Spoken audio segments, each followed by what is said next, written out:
아멘. 우리 시간 말씀 보시겠습니다. 열왕기상 17장 8절 9절 말씀입니다. 열왕기상 17장 8절 9절 말씀 우리 다 같이 두 절밖에 안 되니까요. 우리 한 목소리로 읽었으면 좋겠습니다. 우리 다 같이 한 목소리로 읽겠습니다. 여호와의 말씀이 엘리야에게 임하여 가라사대 너는 일어나 시돈에 속한 사르밧으로 가서 거기 유하라. 내가 그곳 과부에게 명하여 너를 공개하게 하였느니라. 아멘. 오늘 지난주에 이어서 두 번째 말씀입니다. 비행기에 계기판이 있어야 하는 이유, 비행기에 계기판이 있어야 하는 이유라는 말씀 제목 가지고 하나님의 말씀 증거하겠습니다. 지난주에 말씀드렸습니다. 비행기에 계기판이 있는 이유는 좀 더 특별하다 그랬죠. 우리의 생명과 직접적인 연관성이 있다 그랬습니다. 왜냐하면 비행기를 비행하다 보면 아무리 유능한 파일럿이라 할지라도 하늘과 바다를 착각하는 경우가 굉장히 많이 생긴다고 했습니다. 그래서 조금만 실수하면 3초 만에 바다로 이렇게 추락해서 바로 생명을 잃게 되는 그 어떤 손도 쓸 수 없는 상황들이 많이 닥치기 때문에 비행기에서 파일럿들에게 훈련시키는 것은 비행기에 있을 때 반드시 계기판을 보라고 훈련시킵니다. 자신의 경험 되게 중요하고 어떤 그 순간순간적인 실제적인 능력들이 굉장히 중요하지만 그 어떤 것도 분간할 수 없는 힘겨운 상황이 닥칠 땐 반드시 계기판을 봐야 살아날 수 있다고 합니다. 그래서 계기판이 있는 거거든요. 그럼에도 불구하고 이 수많은 파일럿들이 자신의 경험, 수년간 또는 수십 년간 비행했기 때문에 자신의 경험과 어떤 자신의 능력을 의지하는 경우가 참 많다고 합니다. 그래서 결국은 목숨을 잃고 승객들까지도 심지어 목숨을 잃게 하는 경우가 많다고 해요. 다시 말해서 계기판은 결국은 파일럿의 생명과 직접적인 연관이 있습니다. 우리도 마찬가지죠. 우리에게는 하나님이 말씀이라는 계기판을 주셨습니다. 그런데 우리가 살아가다 보면 우리의 경험이 말씀을 앞설 때가 참 많아요. 내가 경험해 보니까 이때는 하나님의 말씀보다는 이렇게 하는 게 우리에게 이익이 돼. 이렇게 해야 교회가 더 잘 될 수 있고 가정이 더 잘 될 수 있어. 이렇게 해야 우리 아이들이 정말 성공할 수 있어. 그러므로 하나님의 말씀 잠깐 옆에 놔둬도 돼. 내 경험이, 주변의 경험이 그렇게 얘기해. 잘 가겠죠. 위급하지 않은 상황 속에서는요. 그런데 위급함이 닥치면 결국 우리가 죽습니다. 하나님의 말씀이 생각나지 않아요. 연습을 했어도 안 돼요. 연습을 했어도. 그러니까 결국은 어떻게 해야 됩니까? 실전에서 자꾸 하나님의 말씀을 보는, 말씀을 지키는 훈련들을 하셔야 됩니다. 그냥 말씀을 읽고 은혜 받고 은혜 받는 것도 굉장히 중요한 일이지만 그것이 정말 우리가 위태로울 때, 우리가 두려움에 휩싸였을 때, 지금과 같은 상황 속에서 우리가 살아나고 거기다가 다른 사람들까지 살릴 수 있는 앞선 사람들 파일럿이 되려면 우리가 현실에서 우리가 살아가는 매일매일의 순간 속에서 하나님의 말씀을 하나하나 지키는 훈련들을 하셔야 돼요. 그러지 않으면 정말 이러한 지금과 같은 위기의 상황이 닥칠 때, 힘겨운 상황들이 한꺼번에 몰려올 때 우리 거의 다 죽습니다. 우리만 죽는 게 아닙니다. 지금 그럴 수도 있고 안 그럴 수도 있지만 지금 전 세계적으로 기독교를 많이 멸시하지 않습니까? 기독교를 굉장히 한국뿐만이 아니라 전 세계적으로 멸시합니다.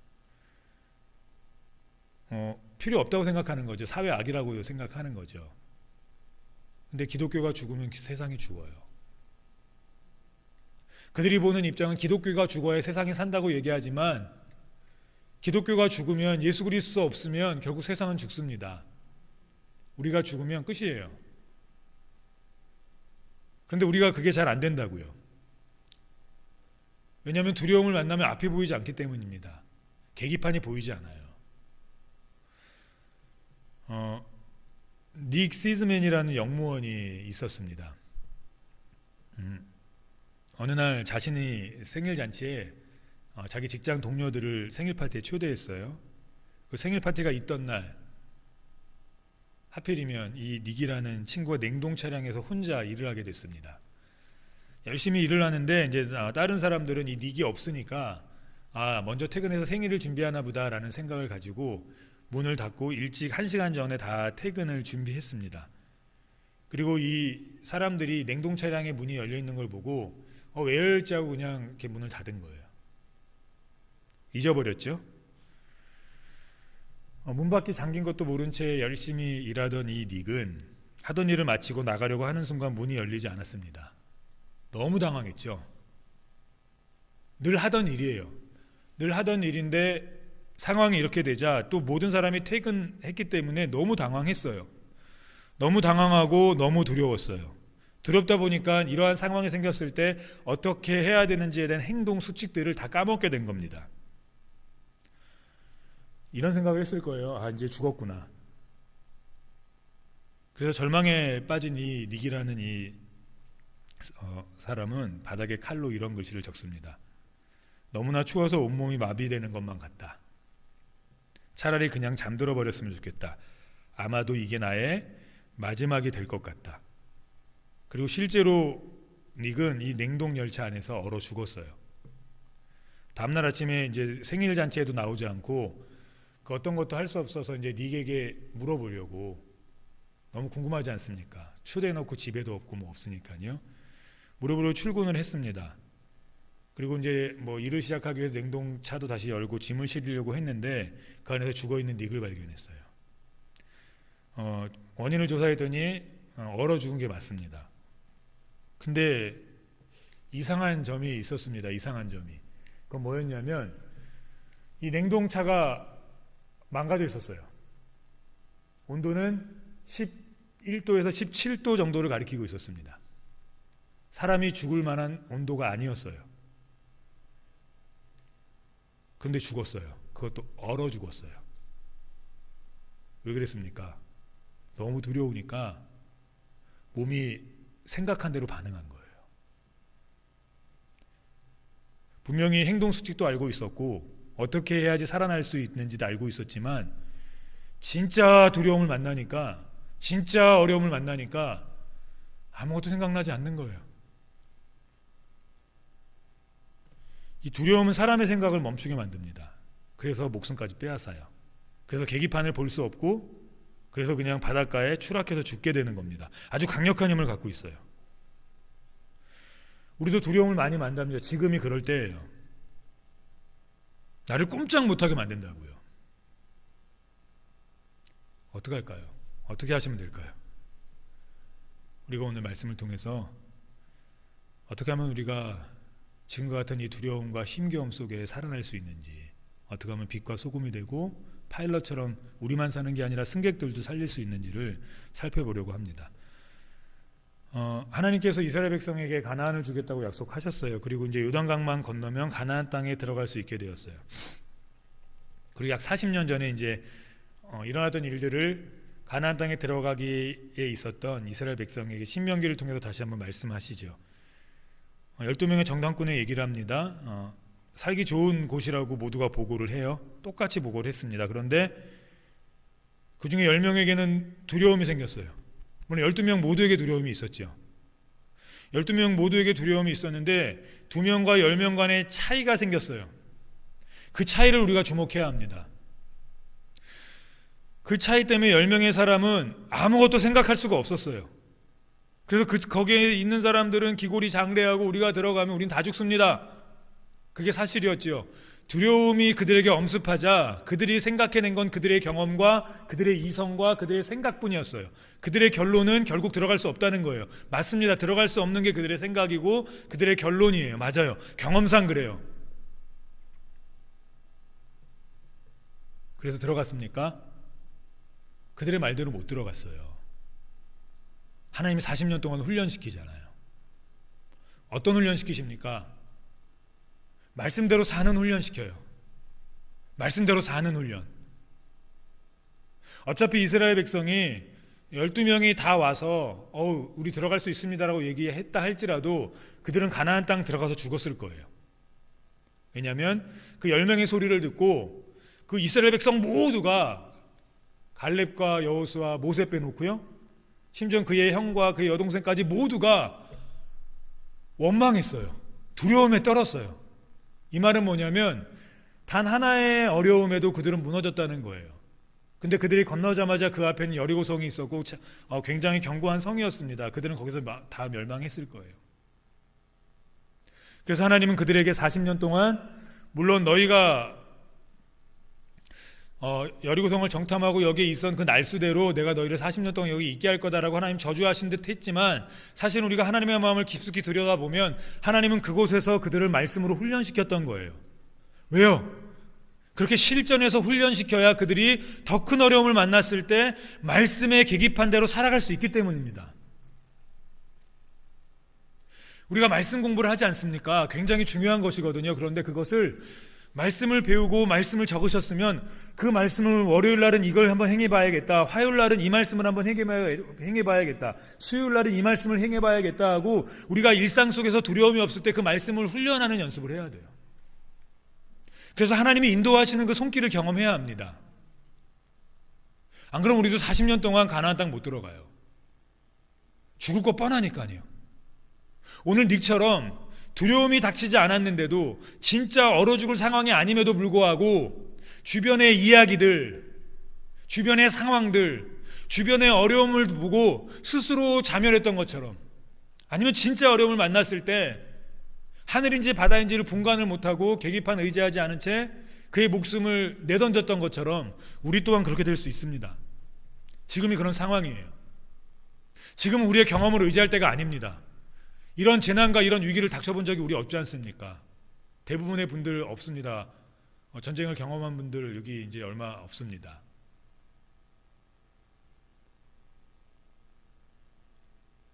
지금 우리가 해야 될 것은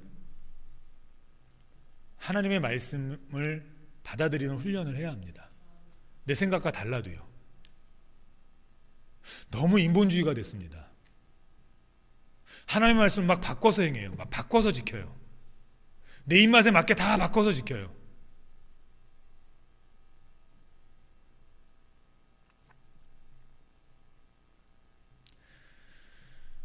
되게 무서웠습니다. 여호수아 또한 무서웠을 거예요. 두려웠을 거예요. 모세와 같은 지도자가 될 수 없다는 두려움도 있었고, 그 전까지 단 한 번도 12명의 정탐꾼의 이야기를 지나서 40년 동안 여호수아가 등장한 적이 단 한 번도 없습니다. 그래서 모세가 이끌었거든요. 눈에 보이지 않게 모세를 돕다가 어느 날 갑자기 지도자가 되었어요. 두렵겠죠. 이 불평 많은 지도자, 이 불평 많은 백성을 어떻게 가나안 땅으로 인도할까? 가나안에 있는, 그들은 보고 왔잖아요. 그곳에 있는 사람들이 어떤지를 보고 왔지 않습니까? 무서웠을 거예요. 가본 적이 있기 때문에, 또 이 백성들 때문에, 튼튼한 성, 그들이 가진 어떤 전쟁 도구들을 보면서 무서웠을 겁니다. 그때 여호수아에게 하나님이 이렇게 말씀하십니다. 같이 읽겠습니다. 너의 평생에 너를 당할, 내가 모세와 함께 있었던 것 같이 너와 함께 있을 것임이라. 내가 너를 떠나지 아니하며 버리지 아니하리니. 하나님께서 여호와에게 말씀으로 약속하셨어요. 성능을 좋은 무기를 주시겠다도 아니고 경험 많은 군인들을 내가 양성하겠다도 아니었어요. 근데 하나님이 말씀으로 내가 너와 함께 하겠다고 말씀하셨습니다. 눈에 보이지 않았습니다. 그런데 그는 40년 동안 경험했어요. 하나님의 말씀으로 살 때 하나님이 어떻게 함께 하시는지를 경험했어요.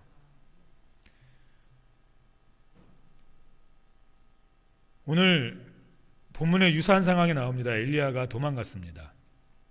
3년 6개월 동안 비가 내리지 않을 거다. 우리 경제가 다 무너질 거다. 아합 왕 너는 왕으로서의 자격을 몰락받을 거다라는 그런 어떤 선포식의 이야기를 하고 하나님이 도망시켜서 도망갔습니다. 그래서 간 곳이 그리 시냇가였죠. 근데 그리 시냇가 그렇게 오래 가지 못했습니다.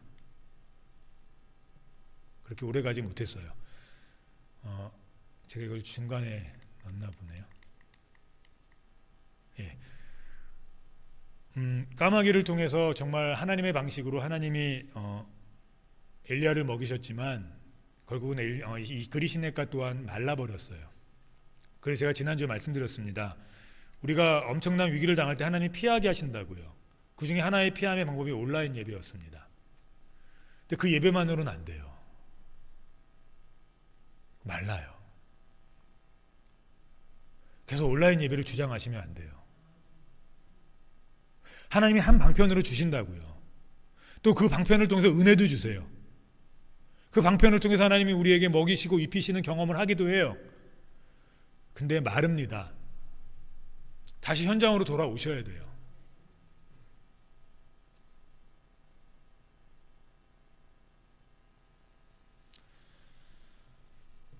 까마귀가 이렇게 모든 것을 주었지만 결국은 이렇게 말랐어요. 비가 오지 계속 않으니까 마르겠죠. 거기서 하나님의 기적을 보여주시지는 않으셨어요. 또 똑같이 마르게 하셨어요. 그 다음에 하나님이 뭐라고 말씀하십니까? 이제 사르밧으로 가래요. 이젠 하나님이 드디어 사람을 통해서 역사하시기를 계획하셨습니다. 이 사람을 통해서 역사하시기로 계획했다는 거 우리가 그냥 지나치면 안 되는 말씀입니다. 왜냐하면 여기에는 하나님의 예수 그리스도의 기독교적 관점이 굉장히 깊이 들어가 있어요. 이 사르밧이라는 곳 우리는 사르밧 과부에게만 집중하죠. 물 들어 왔는데 우연히 하나님의 방식에서는 우연은 아니지만 사르밧 과부에게서는 우연이었습니다.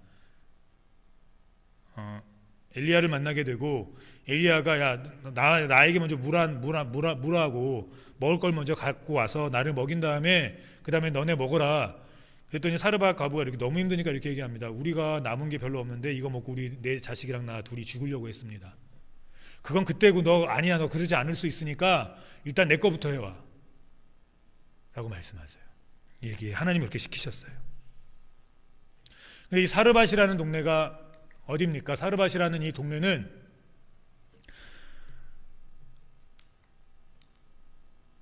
시돈이라는 곳에 있는 곳입니다. 시돈. 이 시돈은 어느 곳이냐면 지금 아합 왕의 아내 이세벨의 아버지가 왕인 곳입니다.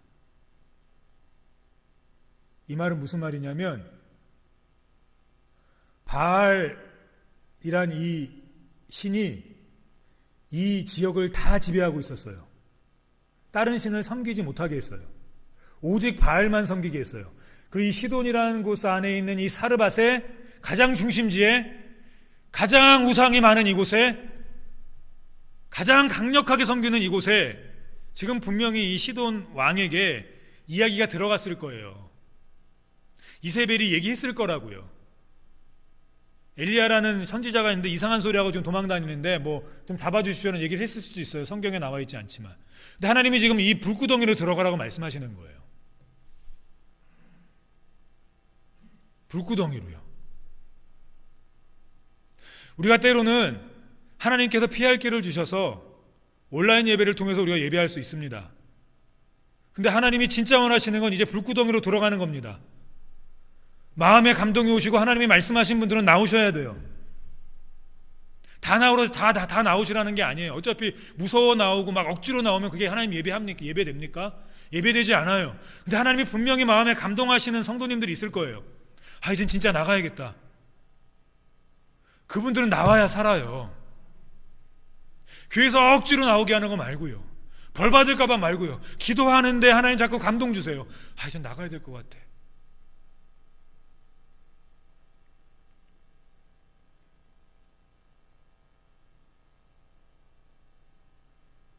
오늘 이 엘리야가 무엇 때문에 아합 왕을 피해서 도망다니는 겁니까? 이 바알 욕했다고. 바알은 신이 아니라고. 하나님만이 살아계신 신이라고. 근데 하나님께서 지금 어디로 보내십니까? 바알이 온전히 살아계신 신이라고 믿는 아버지가 다스리는 나라로 시돈으로 보내는 겁니다. 불구덩이로 들어가라는 거예요.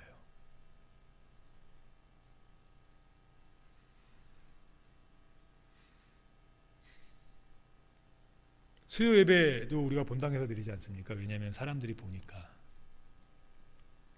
이제 조금 있으면 목사님 그렇게 안 하실 겁니다. 좀 욕먹으면 어떻습니까? 우리가 방역수칙 잘 지키면서 이젠 예배 드릴 때가 됐어요. 제가 왜 그런지 오늘 말씀을 통해서 선포하겠습니다. 같습니다. 그리고 우리는 이 사르밧 과부에게만 집중하죠. 이 사르밧 과부에 관한 설교 말씀 많이 들었기 때문에 그 다음을 설명하겠습니다. 아들이 죽습니다. 아들이 죽고 당신이 우리에게 온 이유가 이 아들 죽이려고 한 겁니까? 라고 엘리야에게 막 따져 묻습니다. 엘리야도 하나님께 하나님 정말 그러신 겁니까? 라고 따져 묻습니다. 근데 하나님이 말씀하세요. 말씀하셔서 다락으로 그 아이를 데리고 올라가서 3번 몸을 굽혀서 그 아이와 몸을 맞댑니다. 그리고 나서 그 아이가 살아나요. 거기는 살아났다고 나와 있지만 본문에는 되살아났다고 나와 있어요. 이걸 신약으로 가져가면 부활이란 뜻입니다. 이 3번이란 숫자는 완전한 숫자예요. 구약에서 완전수 3이거든요. 구약에서 또 3번 3이 나오는 곳이 있죠. 베드로가 예수님을 3번 부인합니다. 완벽하게 부인했다는 거예요. 완벽하게 자기는 더 이상 예수님 안 믿겠다고, 완벽하게 끝까지 나는 죽을 때까지 안 믿겠다고 완벽하게 부인한 거예요. 한 사람은 완벽하게 하나님 앞에 무릎 꿇었고, 한 사람은 완벽하게 무너졌어요. 그 중심에 뭐가 있는 줄 아십니까? 하나님의 말씀에 순종이에요. 순종해도 어려움을 만나요.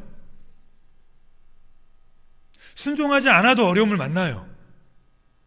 근데 절대절명의 두려움을 만났을 때 한 사람은 몸이 굳은 채 자기 자신을 죽였어요. 예수님 부인해서. 엘리야도 완벽하게 어려운 상황이었지만, 하나님을 오해했지만, 엘리야와 베드로 사이의 차이는 과정에 있었습니다. 베드로는 늘 예수님의 말씀을 귀뚱으로 들었어요. 네가 나를 닭이 울기 전에 3번 나를 부인할 거야 그랬는데 바울은 누구죠? 우리 베드로는 뭐라 그랬습니까? 저는 절대로 주님을 부인하지 않을 겁니다. 하나님의 말씀보다 자신의 의지와 자신의 힘이 먼저였어요. 하나님의 말씀이 지금 자신의 상황과 자신의 어려움에 비추어 봤을 때 아니면 자신의 생각이 맞는 것이었어요. 그리고 그는 완벽하게 예수님을 떠났어요. 결과가 그래요. 결과가 죽음이었어요. 엘리야는 어떻습니까? 하나님의 말씀이 임할 때마다 그와 같이 하여 라고 얘기하고 있습니다. 그와 같이 하여. 그 과정들이 쌓였을 때 두려움이 닥쳤더니 어떻게 합니까? 넙죽 엎드려서 하나님만 의지해요. 베드로는 자신의 경험과 힘을 의지했고, 똑같은 힘겨운 상황 속에서 엘리야는 하나님을 완벽하게 3번 엎드렸다는 건 하나님을 완벽하게 자기는 아무것도 할 수 없는데, 자기가 지금까지 많은 능력을 행했다 할지라도, 자기가 지금까지 많은 일들을 했다 할지라도, 많은 예언을 했다 할지라도, 지금 이 상황에서, 지금 힘겨운 이 어려움 속에서 내가 의지할 분은 하나님 한 분이라고 완벽하게 엎드렸어요. 완벽하게 죽었다고요. 어떻게 이것이 가능합니까? 어떻게 이렇게 힘겨운 상황 속에서 완벽하게 하나님을 의지할 수 있습니까? 그는 말씀을 행하면서 경험했어요. 오직 하나님만이 하시는구나. 말씀을 우리가 행하는 건 우리 힘으로 행하는 것 사실 아닙니다.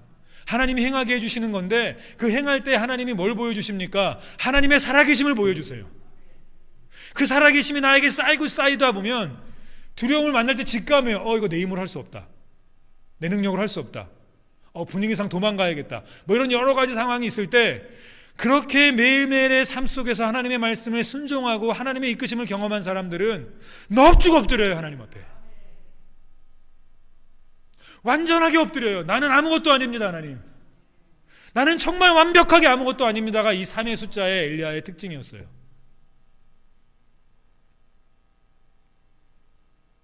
하나님이 비가 이제 곧 내릴 거라고 가서 아방에게 얘기해라고 했을 때, 거기선 7번 엎드리지 않습니까? 물론 7도 완전 숫자입니다. 거기서 또 뭘 보여준 겁니까? 엘리야는 어려움이 닥칠 때마다, 힘겨움이 닥칠 때마다 자신은 완벽하게 아무것도 아님을 고백했어요. 그리고 그때마다 하나님의 강력한 말씀이 그를 이끌었어요. 우리가 아무것도 아니라는 생각을 하지 않으면요, 말씀이 귀에 들어오지 않습니다. 절대 안 들어와요. 특히 이렇게 두려움의 상황, 어려움의 상황이 닥칠 땐 자꾸 내 생각이 앞서요. 사회의 생각이 앞서고요, 정책의 생각이 앞서고요, 사람들이 보는 시각이 앞서요. 그래서 하나님의 뜻대로 결정할 수가 없어요. 왜? 우리는 할 수 없으니까요. 두려움이 우리를 엄습했을 때 우리가 나타나는 경향성은 두 가지입니다. 얼어 죽든지 바다로 꽂히든지, 내 경험 의지에서. 다 거기다 그래요. 잘못된 결정하고 어수선해지고. 물론 예수님 믿고 예수님 말씀 따르는 그들도 두려워요. 그리고 할 수 있는 것이 없다는 거 똑같이 직감해요. 근데 차이가 뭐냐면, 그동안 경험했던 그 하나님이 어떤 하나님인 줄 알기에 그 살아계신 하나님께 완벽하게 엎드린다는 겁니다. 완벽하게 엎드려요. 왜요? 하나님이 하실 일을 아니까요. 하나님이 하실 일을 아니까.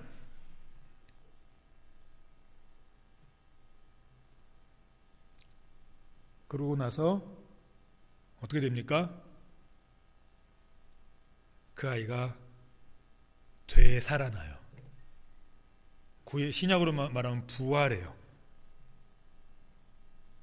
그러고 났더니 어떤 일이 벌어졌는지, 우리 여기 말씀은 여기는 안 나오니까요, 성경 있으신 분들은 우리 한번 찾아봐 주시기 바랍니다. 열왕기상 17장 24절입니다. 23절부터 읽겠습니다. 23절 먼저 읽고, 열왕기상 17장 23절입니다. 성경이 있으신 분들만 다 같이 한 목소리로, 우리 없으신 분들도 다 들을 수 있도록 읽겠습니다. 엘리야가 그 아이를 안고 다락에서 방으로 내려가서 그 어머에게 주며 이르되, 보라, 내 아들이 살았느니라. 여인이 엘리야에게 이르되, 내가 이제야 당신은 하나님의 사람이요 당신의 입에 있는 여호와의 말씀이 진실한 줄 아노라 하니라. 여기 지금 어느 나라라고요? 바알이 신인 줄 알고 평생 동안 섬겨왔던 지역이라고요. 여기서 엘리야가 하나님이 살아계시다고 아무리 선포해봤자 한 귀로 듣고 한 귀로 흘려보내요. 그런데 자식이 살아났기 때문이 아니라, 여기서 이 자식, 내 아들이 살아났다는 이 말씀은 뭘 보여주시는 거냐면, 예수 그리스도의 그림자를 보여주는 거예요. 이 엄마는 자식의 살아남을 통해서 예수님을 만났다고요. 구약에 예수님이 계속 등장합니다. 구약에서 다윗도 예수님 믿어서 구원받은 거예요. 아브라함도 예수님 믿어서 구원받은 거예요. 그들의 예언 속에, 그들의 말씀의 예언 속에서 그들은 모두가 예수님을 선언했고 예수님을 예언했고, 그 속에서 예수님을 말씀으로 만났어요. 우리가 아무리 예수님이라고 외친들 세상은 믿지 않습니다. 이미 세상은 바알이라는, 돈이라는, 경제라는 신에게 묶여 있어요. 어느 때 이 하나님의 말씀이 세상에 선포되는 줄 아십니까? 우리가 넙죽 엎드려 내 힘으로 할 수 없다고 고백하고 그리스도가 다시 한번 일어날 때 세상은 귀를 기울이기 시작할 겁니다. 다른 걸로는 안 돼요. 이제 이 여자는 절대로 하나님을 믿을 수 있는 사람이 아닙니다. 어려서부터 바알을 믿어왔어요.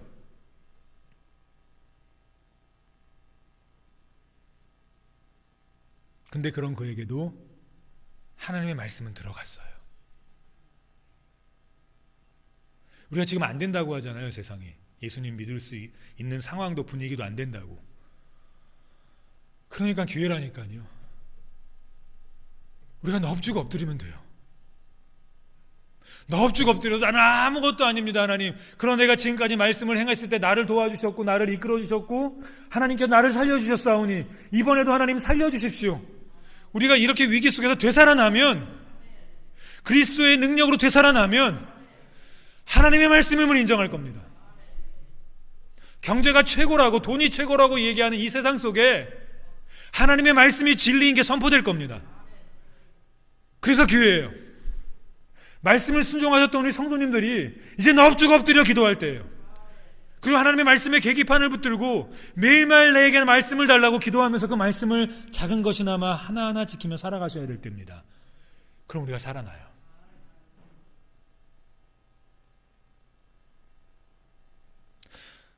이렇게 되고 나서 그 과부에게만 3년 6개월 동안 떡과 기름이 마르지 않거든요. 계속해서 먹어요. 그걸 보고 주변 사람들에게 전도하지 않았을까요? 그걸 보는 주변 사람들에게 나눠주지 않았을까? 왜냐하면 자기는 계속 보면 되지 않습니까? 계속 나왔지 않습니까? 자기네만 먹었겠습니까? 옆에 친척들에게 줬겠지요. 옆에 친척들만 먹었겠습니까? 소문 듣고 왔겠지요. 오병이의 역사가 일어났겠지요. 바알을 섬기는 그 지역이 하나님을 섬기는 지역으로 바뀔 수 있었겠지요. 우리가 비록 이렇게 힘겹지만, 우리가 비록 이렇게 어렵지만 넙죽 엎드리고 하나님 말씀 붙들면 하나님이 우리 살아나게 하세요. 하나님 우리 살아나게 하셔서 주변이 집중하게 하신다고요. 하나님 우리 교회 살아나게 하세요. 예수님 되살아나셨어요. 예수님 부활하셨어요. 그 누구도 이기지 못하는 죽음을 이기셨어요. 우리 그 예수님 믿는 거예요. 내 힘으로 하면 베드로처럼 우리는 떠납니다. 예수님. 이 3번 부인과 3번 엎드림을 통해서 주님이 얘기하고 싶으신 것이 무엇입니까? 이러한 상황일수록 주님 의지하고 주의 말씀에 귀 기울이라는 겁니다. 그같이 하여. 그래도 안 되거든요.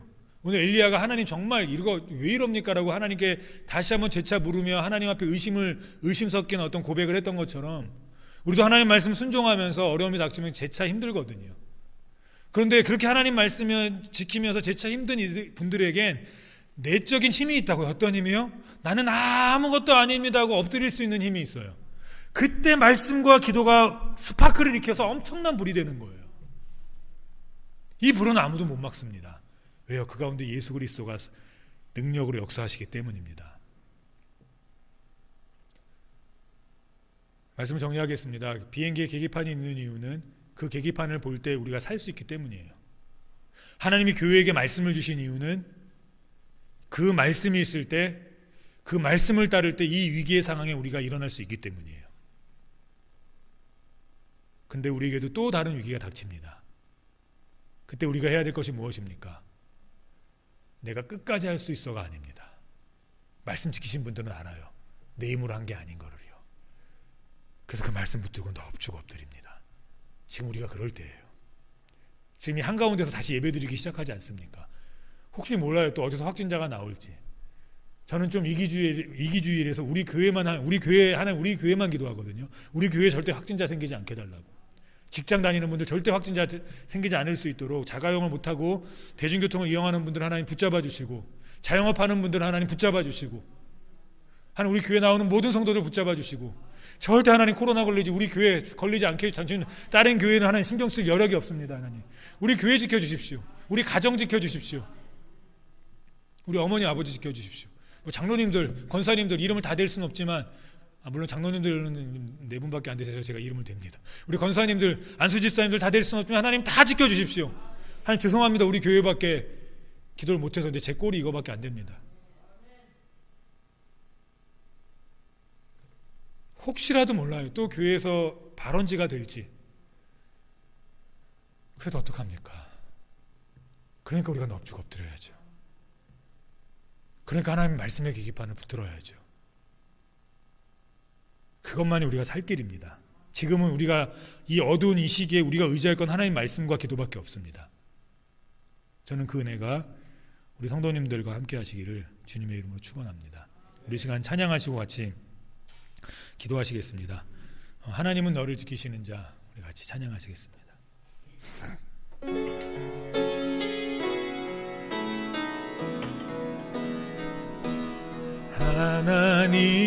하나님은 너를 지키시는 자, 너의 우편에 그늘 되시니 낮의 해와 밤의 달도 너를 해치 못하리. 하나님은 너를 지키시는 자, 너의 환난을 면케하시니 그가 너를 지키시리라. 너의 출입을 지키시리라. 눈을 들어 산을 보아라. 너의 도움 어디서 오나. 천지 지으신 나를 만드신 여호와께로. 우리 한 번만 더 찬양하시겠습니다. 하나님은 너를 지키시는 자, 너의 우편에 그늘 되시니. 그가 너를 지키 일도 너를 해치 못하리. 너를 해치 못하리. 하나님은 너를 지키시는 자, 너의 환난을 면케하시니. 그가 너를 지키시리라. 너의 출입을 지키시리라. 눈을 들어 산을 보아라. 너의 도움 어디서 오나. 천지 지으신 너를 만드신 여호와